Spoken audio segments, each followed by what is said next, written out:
Hello viewers, welcome to compete IQ, your gateway to exam success. आज हम करेंगे top 25 GKGS MCQ series, जिसमें हमने most repeated previous year questions को include किया है।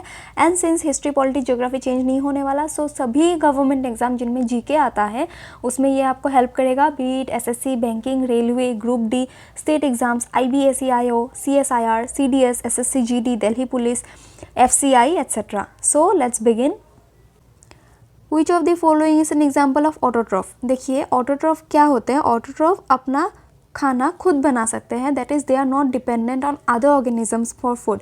लाइक वी ह्यूमन बींग्स, हम क्या खाते हैं, हम वेजिटेबल्स खाते हैं या तो फिर नॉन वेज में चिकन, मटन ये सब खाते हैं। So we are dependent on basically other living beings. इसीलिए human beings and those organisms which are dependent on other living organisms for their food are known as heterotroph, and autotroph जो होते हैं उनको वो लोग दूसरे पे डिपेंड नहीं होता है, वो अपना खाना खुद बनाते हैं through the process of photosynthesis और chemosynthesis. Which of the following is not associated with cricket. Following option में से मेडन, LBW एंड यॉर्कर जो है सभी क्रिकेट के साथ एसोसिएटेड है, बट जो स्लैम डंक है वो क्रिकेट से एसोसिएटेड नहीं है, ये बैडमिंटन से एसोसिएटेड है। सो इस क्वेश्चन का करेक्ट आंसर है slam dunk. It is associated with basketball shot, sorry not badminton, basketball. Which of the following marks the start of Telugu new year. Telugu new year जो है वो उगड्डी को कहा जाता है। Ugadi is celebrated in the state of Karnataka. In which year did the Bhopal gas tragedy take place. Bhopal gas tragedy जो है वो 1984 में हुआ था। इसका जो मेन गैस था भोपाल गैस ट्रेजेडी के पीछे वो था मेथाइल आइसोसिनेट। ये 3 दिसंबर 1984 में लीक हो गया था from a pesticide plant in Bhopal, and उसी के साथ साथ इमीडिएटली 3800 पीपल का डेथ हो गया था वहीं पे, एंड बहुत लोग बहुत ही ज़्यादा बीमार हो गए थे। So which gas is associated with Bhopal gas tragedy भी पूछा जाता है, and in the year 1984 because of the leak of gas methyl isocyanate. आप इन दोनों पॉइंट्स को याद रखना। Most Harappan seals are made up of dash. Harappan seals जो है वो मोस्टली स्टेटाइट के बने हुए होते हैं। बहुत लोग इसमें कंफ्यूज हो जाते हैं कि स्टेटाइट और टेराकोट्टा, लेकिन करेक्ट आंसर है स्टेटाइट। टेराकोट्टा से भी सील्स बने हुए थे बट मोस्टली फ्रॉम स्टेटाइट, सो इसका करेक्ट आंसर है steatite. Who was the first Indian composer to win the Grammy Award? First Indian composer जो थे वो थे पंडित रवि शर्मा। इनका म्यूजिकल इंस्ट्रूमेंट भी पूछा जाता है, he is associated with sitar. Then AR Rahman को भी मिल चुका है ग्रैमी अवार्ड। आप लोग मेंशन कीजिएगा कौन से गाने के लिए। And the Indian to win Grammy awards for 3 times is Ricky Kej. If a fundamental right of a citizen is violated, he can appeal to the Supreme Court, appeal to the District Court, appeal to the High Court or appeal to the Supreme Court or District High Court directly. So correct answer इसका है high court या तो फिर supreme court directly वो appeal कर सकता है जिसमें ही उसको अच्छा लगे, if someone's fundamental right is violated. And उस केस में सुप्रीम कोर्ट जो है या तो फिर हाई कोर्ट रिट्स जारी करता है, and writs are of mainly 5 types. They are habeas corpus, certiorari, prohibition, then mandamus and quo warranto. इनका मीनिंग्स भी पूछा जाता है एग्जाम्स में, एंड इसका करेक्ट आंसर जो है वो है सुप्रीम कोर्ट और हाई कोर्ट डायरेक्टली अप्रोच कर सकता है if the fundamental right of a citizen of India is violated. For which of the following albums Sonu Nigam win A Grammy award. Correct answer इसका है मुबारकन। मुबारकन एल्बम के लिए सोनू निगम को ग्रैमी अवार्ड मिला था। Which of the following countries belongs to the polar region? We all know polar region following options में से Canada polar region में फॉल करता है। चाइना हमारा पड़ोसी है, ये तो पोलर रीजन में फॉल नहीं करता। Neither Chile nor Colombia. Correct answer is polar region में फॉल करता है Canada. Kathak is a classical dance form of which Indian state. Kathak जो है वो आप पिक्चर में देख सकते हैं, it belongs to Uttar Pradesh. कभी कभी ऑप्शंस में नॉर्थ इंडिया भी दिया होता है, सो दोनों ही करेक्ट आंसर होंगे, but specifically it belongs to the state of Uttar Pradesh. And देख लेते हैं, तमिलनाडु से है भारतनाट्यम, मणिपुर से मणिपुरी, आसाम से सत्रिया एंड यूपी से कथक। टोटल हमारे 8 क्लासिकल डांसेस है, and but according to ministry of culture there are 9 classical dances, जिनमें 9th डांस जो है वो छऊ को इंक्लूड किया गया है।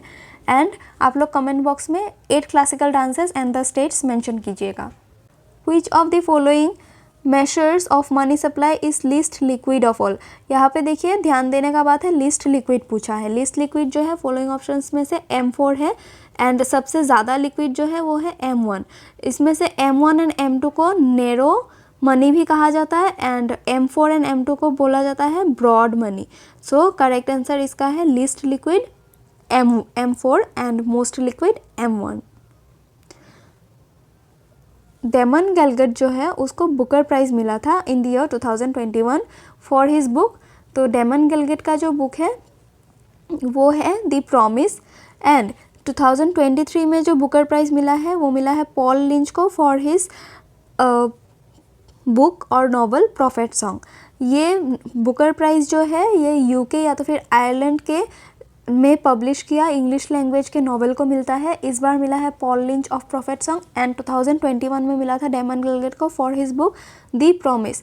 जब बुकर प्राइज़ मिल जाता है तो वो बुक्स या तो फिर नॉवेल्स एंड मैगजीन्स जो भी हो इम्पॉर्टेंट बन जाते हैं. सो आप लोग उन नॉवेल्स एंड बुक्स का नाम एंड उनके ऑथर ज़रूर याद कर लीजिएगा before going to examination hall. The workforce population includes between dash years. Workforce का जो पॉपुलेशन है वो 15 to 59 ईयर्स को बोला जाता है. लाइक बिलो अगर 14 ईयर्स हुआ then it will be included as child labour and 60 के बाद तो मोस्ट ऑफ द जॉब्स में रिटायरमेंट हो जाते हैं and ideal age to work is between 15 to 59 years. Which of the following is a noble chemical element of the modern periodic table? Noble chemical element जो है वो neon को कहा जाता है. हम कुछ और नोबल केमिकल एलिमेंट्स देख लेते हैं. लाइक ग्रुप 8A में जो भी पीरियडिक टेबल का फॉल होता है वो सभी नोबल गैसेस या तो फिर इनर्ट गैसेस कहा जाता है. There are total 6 noble gases which includes helium, neon, argon, krypton, xenon and radon. So इन फॉलोइंग में से ऑप्शन में बस नियॉन दिया हुआ है. So correct answer is neon. As of April 2022, what is the official language of India's neighboring country China? China का जो ऑफिशियल लैंग्वेज है वो मैंडरिन है. अगर अप्रैल 2022 मेंशन नहीं भी करता then also it is Mandarin. China का जो करेंसी है उसको रेनमिन भी कहा जाता है एंड इस क्वेश्चन का करेक्ट आंसर है मैंडरिन.